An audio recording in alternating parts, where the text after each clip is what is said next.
Horror कहानियां थी। जाग उठी डायन। राजस्थान के एक छोटे से गांव में रहती थी रुक्मा देवी।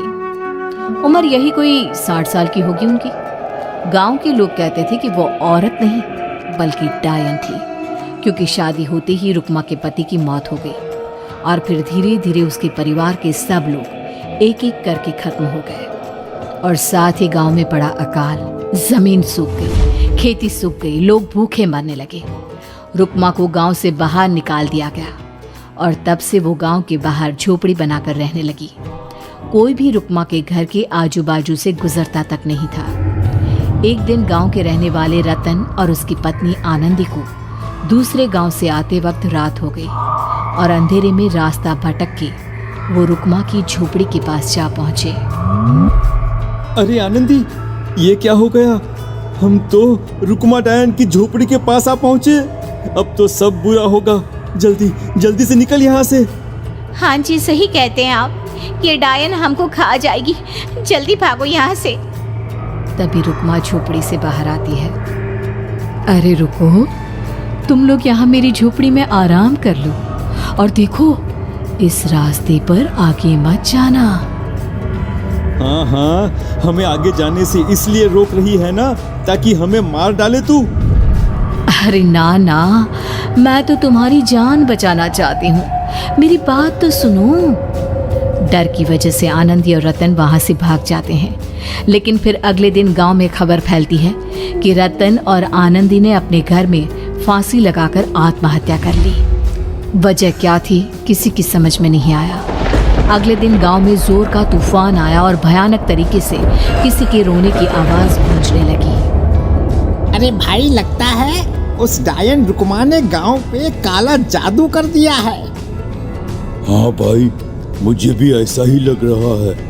लगता है कल आनंदी और रतन मर गए। लगता है ये उसी का किया धरा है। हमें सरपंच के पास चलना चाहिए।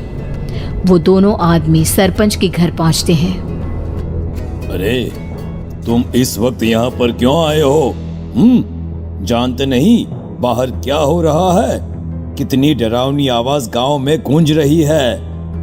बस मालिक, किसी तरह आ गए। पूरे गांव वालों की जिंदगी का सवाल है। अरे मालिक, ऐसे तो सब एक एक करके मर जाएंगे। तो क्या चाहते हो? क्या किया जाए? मालिक, हमें रुक्मा को मारना होगा। अरे जब तक वो डायन गांव में जिंदा रहेगी, तब तक गांव में ये सब होता ही रहेगा। शायद ठीक कह रहे हो तुम लोग, मगर ये काम करेगा कौन? मालिक, अगर आप कहे तो हम दोनों मिलके इस काम को अंजाम दे दे। बस आपको हमें यकीन दिलाना होगा कि हम पकड़े नहीं जाएंगे। ठीक है, लेकिन बाहर जो आतंक का साया है, उसमें तुम दोनों रुक्मा तक पहुंचोगे कैसे? हैं? क्या तुम्हें डर नहीं लगता? मालिक, आप उसकी चिंता ना करें। काल भैरव का भभूत है हमारे पास। रुक्मा तक पहुंचकर आसानी से मौत के घाट उतार देंगे उसको। हाँ, मैं भी चलूंगा तुम लोगों के साथ। उस डायन को मरते हुए देखने की बड़ी इच्छा है मुझे। सरपंच उन दोनों लोगों के साथ गांव के बाहर की तरफ चल देता है। गांव में घनघोर काली रात पसरी हुई थी और दिल दहलाने वाली चीख की आवाज माहौल को बेहद खौफनाक बना रही थी। हाथ में काल भैरव का भभूत लिए वो तीनों रुक्मा की झोपड़ी की तरफ जा रहे थे। वहां पहुंचने के बाद, ये लो खंजर और पार कर दो इस डायन के कलेजे के अंदर। मालिक, आप बस यहीं खड़े होकर नजारा देखो। आज ना बचेगी ये। हाँ मालिक, ये भभूत अब इसकी जरूरत नहीं है। मैं इसे यहाँ पेड़ की डाली पे रख देता हूँ। लौटते वक्त हमारी रक्षा करेगा। वो दोनों आदमी चुपके से सोती हुई रुक्मा देवी के ऊपर वार करते हैं। एक जोरदार चीख से वो इलाका गूंज उठता है, लेकिन अचानक रुक्मा के शरीर से जो खून बहता है उसका रंग नीला था। ये देखकर वो दोनों आदमी डर से कांपने लगते हैं। अरे अरे अरे अरे, ये क्या? अरे इसके खून का रंग तो नीला है। अरे तो क्या हुआ? डायन जो ठहरी? इंसान नहीं है ये। और आज इस बात का पक्का यकीन हो गया है। मर गई चुड़ैल, मर जाने दे। चल सरपंच साहब को जाकर ये खबर सुनाते हैं। वो दोनों जैसे ही बाहर आए उन्होंने देखा सरपंच की लाश पेड़ पे लटकी हुई थी। ये देखकर वो दोनों डर के मारे चीखते हुए वहां से भागे। लेकिन तभी एक बेहद डरावनी औरत उनके सामने आकर खड़ी हो गई। कहाँ जा रहे हो? तुम्हें क्या लगा किसी का खून करके बच जाओगे तुम? कौन हो तुम? कौन हो? हमने तो डायन को मारा है, कुछ गलत नहीं किया भाई। वो डायन नहीं थी, वो इस गांव की रक्षा कर रही थी। तुम कौन हो? और तुम्हें कैसे पता वो कौन थी? उसने रतन और आनंदी को मार डाला। रतन और आनंदी को मना किया था रुक्मा ने इस रास्ते से आगे जाने से, पर वही दोनों माने नहीं और उन दोनों ने मुझे देख लिया था, इसलिए उनका मरना तो तय था। क्या मतलब तूने मारा था? और हम समझ रहे थे कि रुक्मा ये सब कर रही है। अरे वो तो मेरे कब्जे में थी, रोज अपने खून का चढ़ावा देकर इस गांव को बचा रही थी। तभी तो उसका खून नीला पड़ गया था, लेकिन तुमने तो उसे मारकर मेरा काम आसान कर दिया।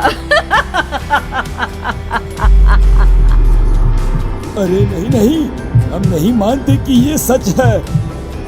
नहीं मानते तो बताओ सरपंच कैसे मरा फिर? क्योंकि उस वक्त तो तुम लोग रुक्मा को मार रहे थे ना। जवाब दो। हाँ, बात तो सही है। इसका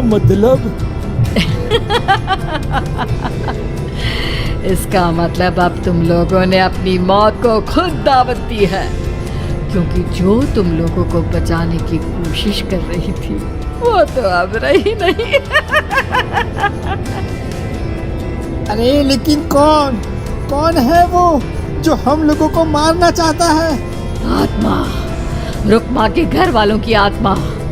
वो लोग कोई आम आदमी नहीं, खूनी भेड़िए थे और रुक्मा ने उनका ये राज जान लिया था।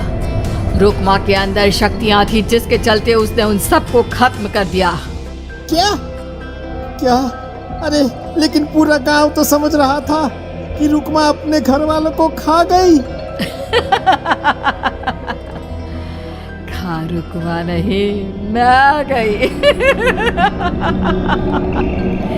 क्योंकि असली डायन मैं हूँ और अब कोई नहीं बचेगा इस गांव में, कोई नहीं। भागो तुम दोनों। वो दोनों आदमी पागलों की तरह भागते हुए गांव पहुंचते हैं। वहां देखते हैं कि पूरा गांव खुद की नदी बन चुका था। हर तरफ लाशें ही लाशें पड़ी थी और रुक्मा के मरे हुए घर वाले उन लाशों को खा रहे थे। कुछ देर के बाद उन दोनों का भी वही हाल हुआ।